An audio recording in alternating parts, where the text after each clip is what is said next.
আসসালামু আলাইকুম ওয়া রাহমাতুল্লাহি ওয়া বারাকাতুহু। আশা করি আল্লাহ তাআলার রহমতে সবাই ভালো আছেন। আপনাদের দোয়ায় আমিও আল্লাহ তাআলার রহমতে ভালো আছি। আজকে একটা বিষয় না বললে হয় না, যেই বিষয়টি আলহামদুলিল্লাহ বাংলাদেশের মধ্যে দিন দিন মানচিত্র পাল্টে যাচ্ছে। যেই বিষয়টি হলো বাংলাদেশের মধ্যে দিন দিন ইসলামিক কায়েমের পথে এগিয়ে যাচ্ছে। আলহামদুলিল্লাহ, শুকরিয়া।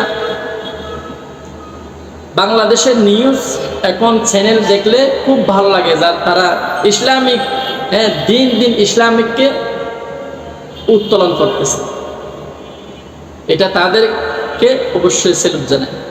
আর একটা বিষয় নিয়ে খুব উৎফুল্ল, খুব মহাখুশি। সেই বিষয়টি হলো ঢাকা ইউনিভার্সিটি। যে ঢাকা ইউনিভার্সিটির মধ্যে কুরআন তেলাওয়াত করতে দিত না, ইফতার মাহফিল করতে দিত না, যে ইসলামিক জলসা, ইসলামিক সাংস্কৃতিক অনুষ্ঠান অর্থাৎ ইসলামিক কোনো বৈঠক তারা করতেই দিত না, সেই ইউনিভার্সিটির মধ্যে আলহামদুলিল্লাহ যে ইসলামিক মানবতার কাজ করতেছে সেটা দেখে আমি উৎফুল্ল, মহা উৎফুল্ল।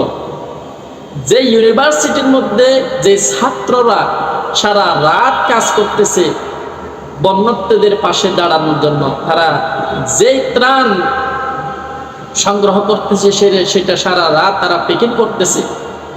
গতকাল যেই টিএসির মোড়ের মধ্যে ত্রাণ সংগ্রহণ করছে, ওই সংগ্রহ মধ্যে তারা অর্থ পেয়েছে শুধু প্রায় 1,08,23,947 টাকা। আলহামদুলিল্লাহ, শুকরিয়া। এটা হলো গতকালে দিয়েছে, আজকে হলো, অর্থাৎ তারা আজকে তো অনেক হবে, অর্থাৎ তারা কোটি কোটি টাকা সংগ্রহ করে মানুষদের পাশে দাঁড়াচ্ছে। এটা আলহামদুলিল্লাহ মহা খুশি, তারা ইসলামিক যেই কাজে নিয়োজিত হচ্ছে। আর একটা বিশেষ হলো যে মন্ত্রী পরিষদের মধ্যে আসিফ মাহমুদ ভাই, আপনাকে অসংখ্য ধন্যবাদ। তিনি বলতেছে তাহার যে প্রথম মাসের স্যালারি তিনি ওই যে বন্যার্থীদের পাশে দাঁড়াবে, সেই টাকা তাদেরকে দিয়ে দেবে। আর একটা বিশেষ হলো যেই আসুন্নাহ ফাউন্ডেশন, আলহামদুলিল্লাহ তুম্মা আলহামদুলিল্লাহ, বাংলাদেশের মধ্যে এখন বলতে গেলে সর্বোচ্চ মানবতার কল্যাণ ফাউন্ডেশন হলো আসুন্নাহ ফাউন্ডেশন। যে ফাউন্ডেশন চেয়ারম্যান হলেন শায়েখ আহমদুল্লাহ সাহেব হুজুর দামাত বরকাতুহুল আলিয়া।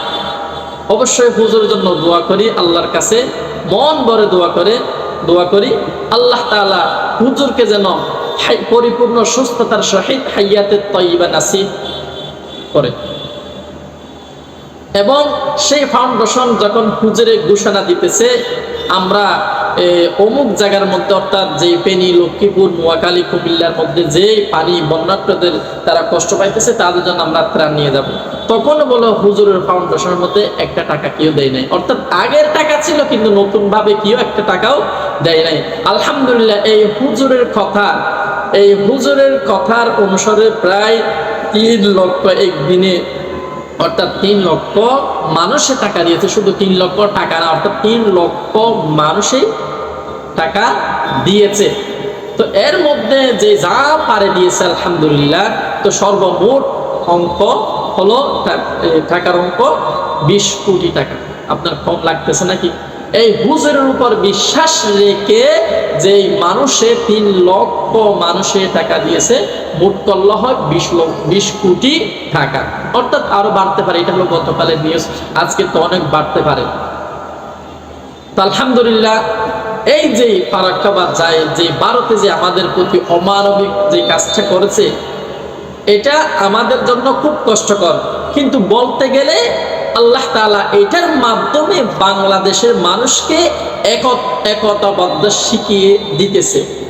অর্থাৎ ওই মানুষ, অর্থাৎ বাংলাদেশের মানুষ একজনে অপরজনের প্রতি কত মহাব্বত, কত মায়া মমতা, এই যে ফারাক্কাবাদ যদি খুলে না দিত, আজকে বাংলাদেশের মানুষ সেটা কখনো বুঝতে পারতো না।